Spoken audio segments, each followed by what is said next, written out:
Dear friends, this is Kardec Radio at 11 p.m. with you, studying the book Harvest of Light, or Ceifa de Luz, as it was originally written in Portuguese in 1972 by the spirit author Emmanuel through Chico Xavier, and it was published in 1979 by the Brazilian Spiritist Federation. This book is already translated under revision and shared with you in its free translation. Hopefully, one day it's going to be published by the very publisher. Okay? So, today we are in chapter 47. This book contains one preface titled Prayer for Light by the very author Emmanuel and 65 chapters. Today we're studying chapter 47, which is titled Self-Protection. What a beautiful title. Yesterday we were talking about selfishness and the importance of being more altruistic, being selfless, right? Today we're going to give one step ahead. And remember, this book is so unique because the order of the chapters have an educational purpose. It's clear for us that Emmanuel is coaching us to new understanding, and it's fascinating. We have a teacher in Emmanuel leading us to exercises we've never heard before. Tonight, when we were at the Spiritist Society of Virginia, studying the book In the Realms of Mediumship, the Spirit Aulus, as André Luiz reports to us in chapter 1, he says that we need to purify our emotions, the quality of our emotions, by exercising higher virtues. What a beautiful take. And how do we exercise higher virtues, right? That's a question. It's homework for us. For now, we're going to be studying about self-protection. Did you know that we need to protect ourselves? No? Well, there's a law, right? In this beautiful universe, which is the law of preservation. Go to the Spirit's book. I'm opening right here in the phone. The Spirit's book in e-format. You go there, part 3, okay? Part 3, which is about the laws, divine natural laws, and then we have the law of preservation. Law of preservation is chapter 5, part 3. Kardec asks, is self-preservation, the instinct, a law of nature? That's the question we were just asking. Absolutely, said the spirits to Kardec. All living beings possess self-preservation, regardless of their degree of intelligence. In some, it is purely mechanical. In others, it is thought out. What is God's purpose in granting the instinct of self-preservation to all living beings? Answer: all beings must collaborate in the designs of providence. That is why God has given them the need to stay alive. Besides, life is necessary for beings to perfect themselves. They sense this instinctively without perceiving it. Do you love life? Do you want to stay alive? Right? We do want to stay alive. That's good. That's our instinct of self-preservation. God made us this way. So it's good that we're in synchronicity and we want to stay there because we need to collaborate with God. What an honor to collaborate with the creator and sustainer of life in the universe. So we need to perfect ourselves. What happens when we're not preserving ourselves? We are going against this law. It can be a form of suicide, self-destruction. So tonight, Emmanuel is calling us to calibrate ourselves in regards to this law, the law of self-preservation. Preservation. Now he's talking about self-protection. What is it? You want to know? I see friends are here now, so I guess we are ready. Ready, friends? 1, 2, 3, go. Emmanuel, Titles chapter 47, self-protection. He quotes Matthew chapter 7, verse 2, when Jesus said, "For in the same way you judge others, you will be judged. And with the measure you use, it will be measured to you." What does it have to do with self-protection? Let's see. Emmanuel then explains, kindness must be examined not only by the adjustment key in human relationships, but also in its protective function for those who cultivate it. We do not speak here of the smile of indifference that hangs undefined in the face when the feeling is far from actually coloring it. We are referring to the understanding and consequently to tolerance and respect with which we are all called to guarantee reciprocal peace. From time to time, let us highlight a timeline to consider how many affections and precious opportunities we have lost solely by little inattention or by the impatience of a simple gesture. How many hours do you spend with late regrets? How many vibrational aggressions have you acquired at the expense of our own misconceptions, reproaches, questions, and answers? What we do to others will be done to us and for us.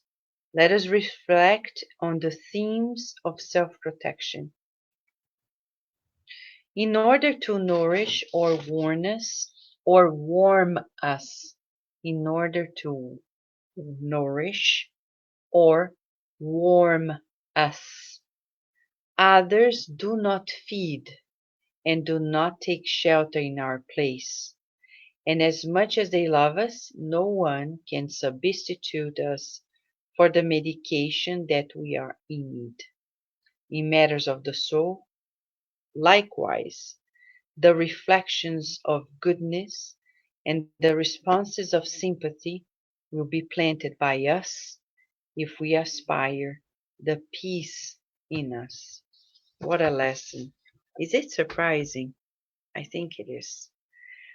We don't learn this, that we need to be kind as a mechanism of self-protection.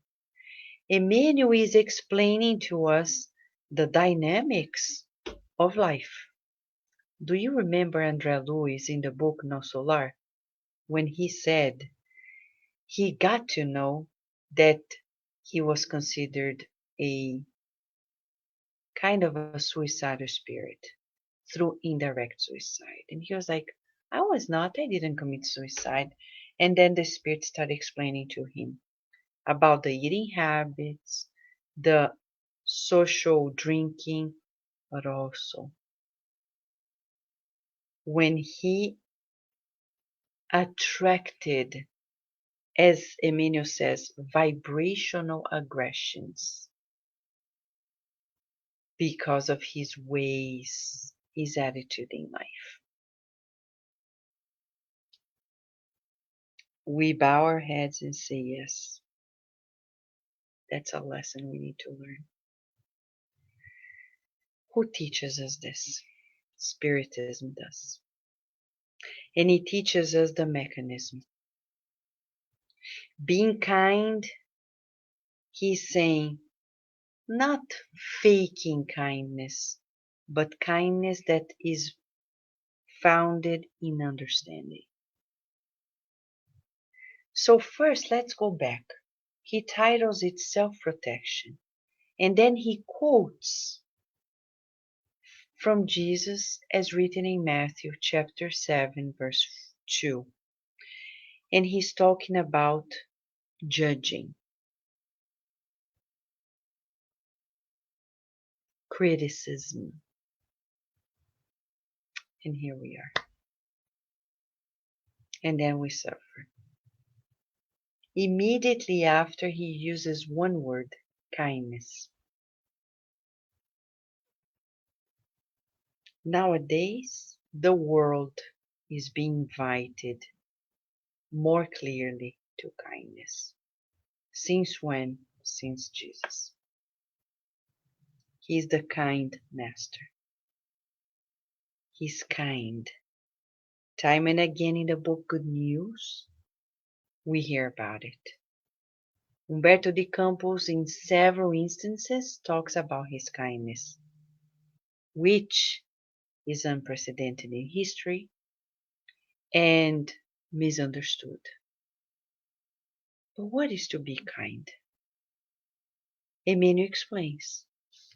We need to understand kindness may protect us. So we need to understand. He says we're referring to the understanding and consequently to the tolerance and respect with which we are called to guarantee reciprocal peace, the peace of ours and the peace of others. We're living at a time of extreme intolerance when understanding is really lacking. We're quick at judging because we think we are protecting ourselves and we refuse to understand. And we create dissensions, separations, several issues in our relationships within the families, in groups, at work, in nations. So he says the secret is in understanding. We can only be kind when we understand. Now we understand why we have not been kind, because we don't understand. What do we do to understand? Okay. Thought and Life by Emmanuel, written in 1958. Chapter 10, Understanding. And he talks about the farmer. So that's beautiful. The analogy he brings to us, it's like the cultivation field. We need to cultivate it. Understanding is not something that we acquire out of the blue. We need to cultivate it. How? I agree. How? And he says, almost like we're seeing nowadays, when we are angry, irritated, aggressive, or rude towards others, we instigate through reflexive action, discouragement, and intemperance, cruelty, and coldness towards ourselves. So he's saying, what we're meeting, we're going to attract. Law of the mental field. So that's why Jesus said, if you don't understand, you will also be misunderstood. Shh. Ay, ay, ay. Vanessa, is there time to change it? Yes, now. The past is in the past. Carol Correa is here saying, thank you, Carol.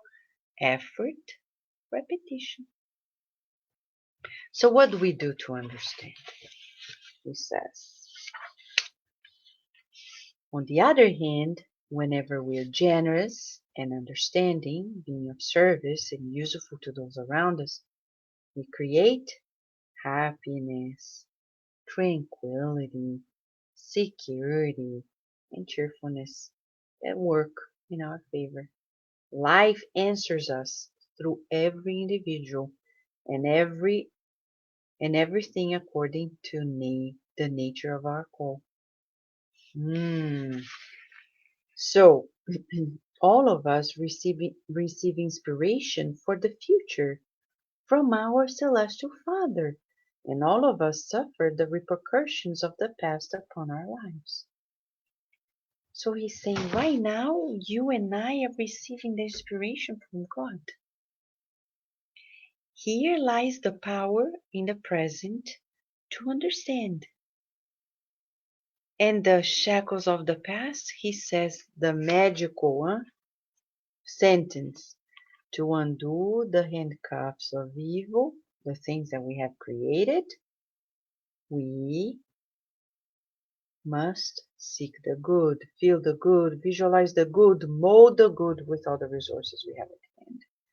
And we can begin by distinguishing the criminal from the crime, just as the farmer sees the difference between the worm and the soil. To make ourselves humble in order to help without diminishing our own heights is to ensure the improvement of all. So he says here, only tireless dedication to understanding can guarantee us the necessary balance in order in the task of our self-improvement. We must make it our most cherished dream, where only love, pure and true, can create in our minds the energy of divine light as it radiates from us into waves of constant renewal. So what are we to understand? That we are children of God. Tonight, I want to share with you. At our mediumistic meeting, at our obsession meeting, one of a group of spirits who came to reveal many things. And they said, the many times that we have been here and we've heard the children singing and you guys singing the music, Child of God, it made us feel like we want to be children of God. They were once obsessors. Of course, everybody cried. But being a child of God is the most empowering realization that we may have. When we put God at the center of our universe has no mysteries anymore. We no longer are at the mercy of the unknown because now we know. And when they feel the same, those who accompany us, who persecute us, yes, Carol, beautiful. It was truly moving. And when we understand, first that we're children of God, and then inevitably, everybody in our lives, they're children of God too. Right? They're children of God. Who is not a child of God? Who? In the Spirit's book, part 1, we learn elements of the universe. Chapter 1, and it says, okay, just so I'm not, I like to quote from the book because Joseph says, the book is the book. right? The book is the book. It is the book. Huh? So it says here to all of us that God created this beautiful universe, intelligent principle and material principle, the spiritual principle and the material principle. So, what in the universe is not a creation of God, a child of God? So, those who are inside of the crimes, being criminals, obsessing, we sing to them, you are children of God. You are children of God. And I won't forget how these spirits felt, embraced, and something we don't know because every Wednesday at our public meeting, at the end of it, the children who are in another room learning about spiritism, they come at the end of our meeting to show to all the adults what they have done and to sing the songs they have been learning. And it's been quite a while. We've been singing several songs, including Child of God. And tonight, to our surprise, the the very spirits that have been obsessing, they come and they say that they had a change of heart in so many ways, including due to the fact that they heard this song and it touched their hearts because people feel it.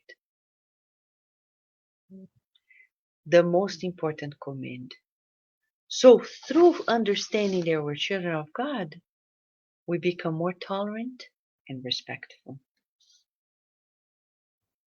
And then we guarantee reciprocal peace. We give others the right to be who they are.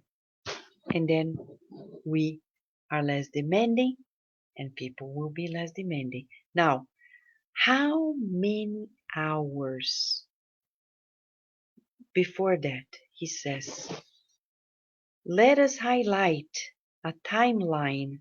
That's an exercise to consider how many affections and precious opportunities we have lost because we didn't pay attention or because we were impatient in a simple gesture. True? Super true. Guys, but don't feel guilty. What do we do now? We begin today and don't do it. Right, Carol? Right, Sol Souza? Adilson? A lot of food for thought. And Emmanuel says, how many hours we have late regrets because we cannot undo it. And worse, we acquire, collect vibrational aggressions because of our misconceptions, reproaches, questions, and answers. I'll tell you this. Isn't that true? Some people have inconvenient questions. They come and say, oh, but why didn't you do this? When people don't want to say it. When people want to say it, they say it. If they don't say it, we better not ask. Divaldo Franco has this rule of thumb when people come to him to talk to him about his life, their lives. He says, I always refrain from digging deeper because later people will regret and then they will feel ashamed. That's exactly what he's saying here.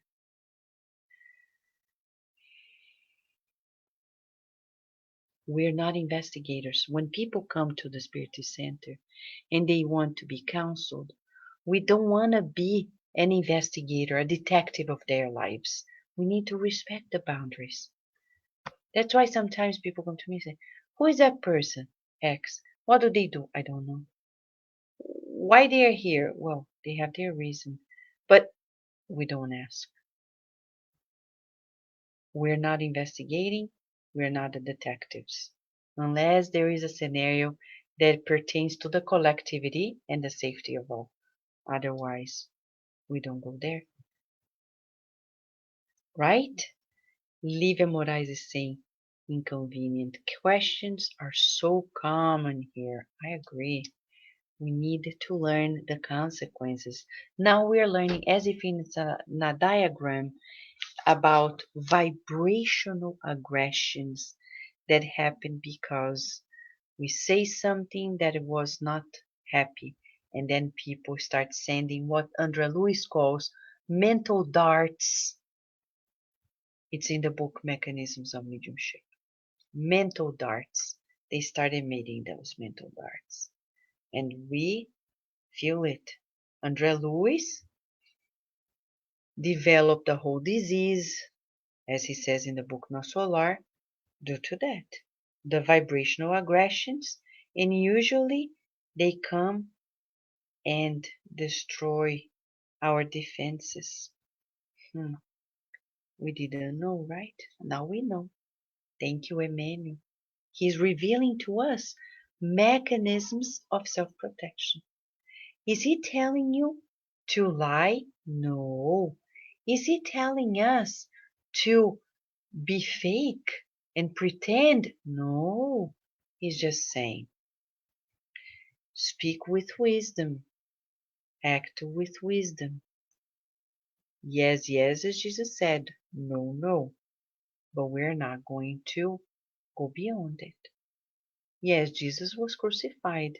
Why? He didn't protect himself? No. Nothing to do with it. So what can we do? Practice more silence, but true silence. Because even though we may not say, people see our emotional body language.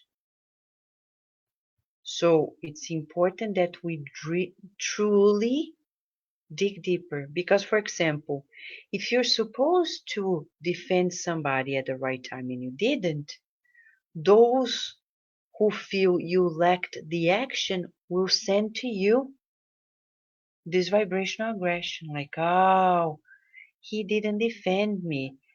And they do. So we need to be truthful with kindness and gentleness. We're learning, right? I confess I am learning because we're in a society, as Emmanuel said in a previous lesson, that still plays the spirit of force.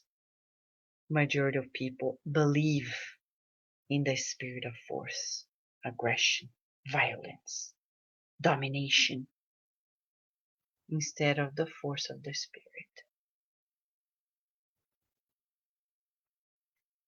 So let us reflect, he says, on the themes of self-protection and observe that the goodness that we meet, the sympathy, the understanding, we will collect peace.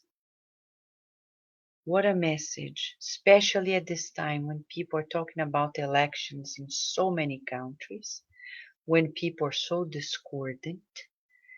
And, as I read in a post the other day, people joking about people's intolerance, they say, do you like apple or pear? And they say, pear. Oh, so does that mean you don't like apple? No, no, I like apple, but I prefer pear. No, but you hate apple. No, I don't. Yes, you're an apple hater. This is the times we're living in. Isn't that funny? But that's true. So Adilson is reinforcing here. Listen with wisdom. How do we do it? Is there a technique? Well, a good technique is breathing, because when we're breathing, we are getting out of the loop of reactivity. When person says something or asks, and we're like, oh my gosh, 3 times, huh? Relaxation breathing, abdominal breathing.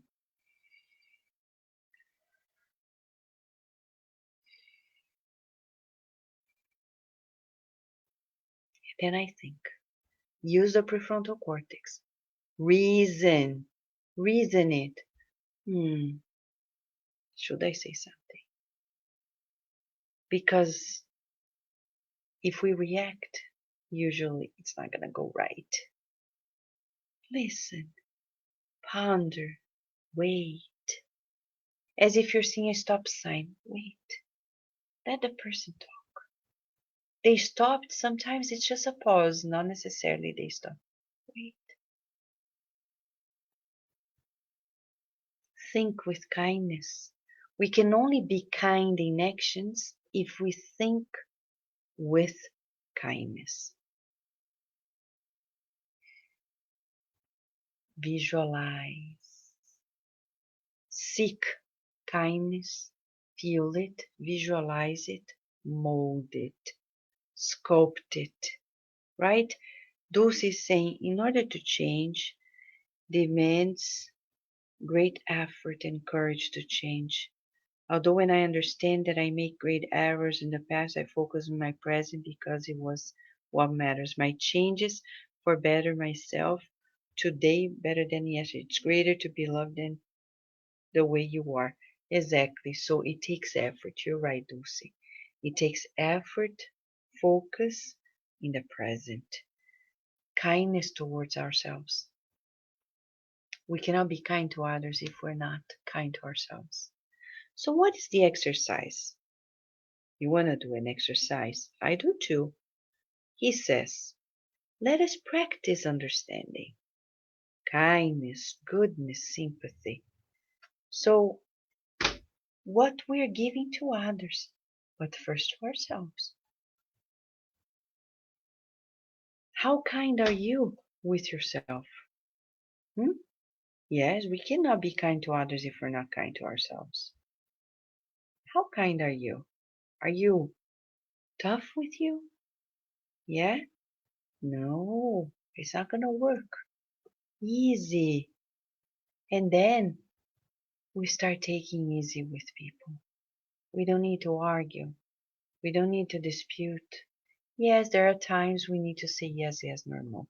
To our children, to our neighbors, to ourselves, even to ourselves. Saying no, no, no. It's a sense of responsibility. But we're not gonna do this all the time. Jesus said no to the Pharisees and he paid a price. He taught us a lesson. But he didn't do that throughout his life. He was kind and firm. Good. He was good to people, but also very courageous. He broke several protocols. He was not a convenient master. What a lesson to balance our social life in kindness and coherence. Jesus was a coherent master, but he was kind. Some people think that to be kind, you're going to go against yourself. Not if we understand people. And then we're going to understand where they're coming from. And then we're able to respect, tolerate, and be kind. Unless what they're doing is harming people. Then we can be kindly firm and saying, I'm sorry, but it crossed many boundaries now. But we're not going to be aggressive. He's saying our misconceptions, reproaches, questions and answers, right? Had a problem. Okay. So the exercise is to practice kindness towards yourself. If we master this, we can be kind to anybody.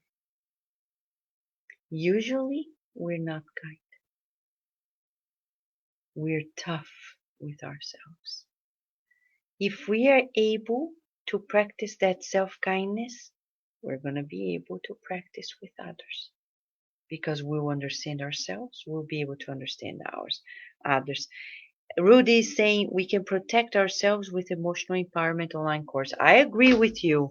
I agree. By the way, many people are enrolling. You can enroll too.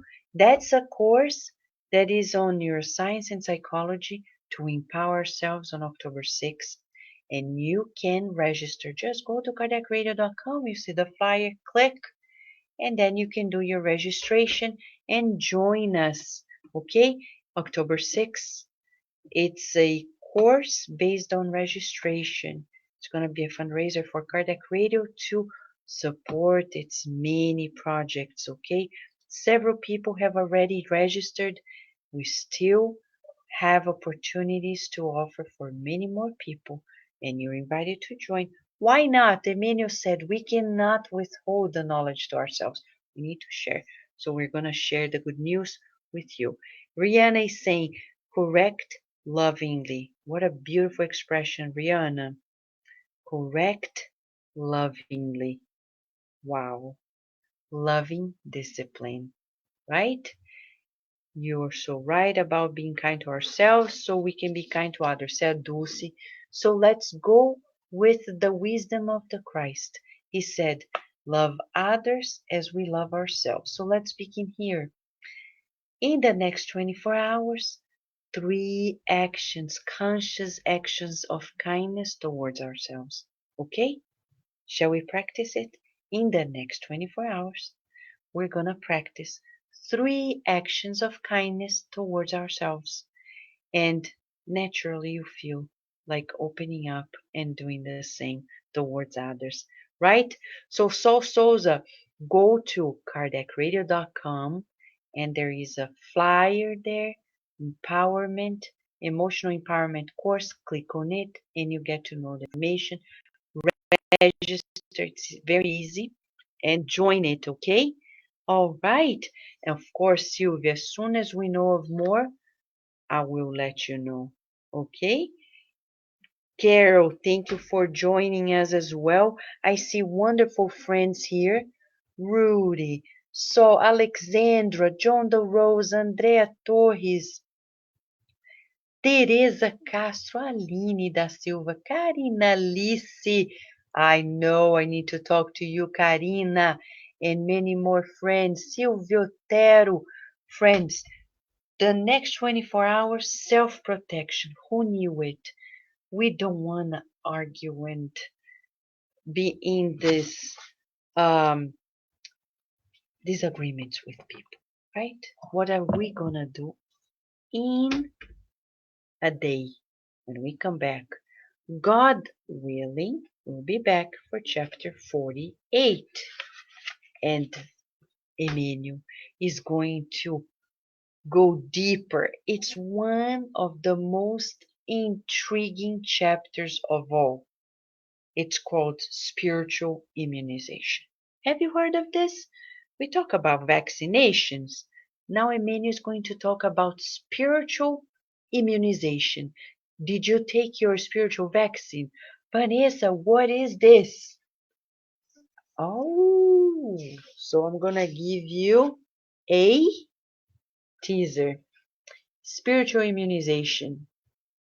And he says, there are 2 types of enemies that we may have. Those who do not agree with us and those that we cultivate in our own culture of intolerance. Whoa. It's a continuation of chapter on self-protection. I'm telling you, Emmanuel really put in order the chapters to educate us, to lovingly correct us, to make us be inspired to adjust ourselves. That's going to be tomorrow, spiritual immunization. Don't miss it and share the good news because Emmanuel is a Christ-sent teacher to the earth. What an honor. And let us practice self-kindness by being gentle, by practicing the good towards us. Inevitably, we're going to be able to do the same towards others. Shall we, friends? A super hug. And until tomorrow, God willing, friends. Thank you.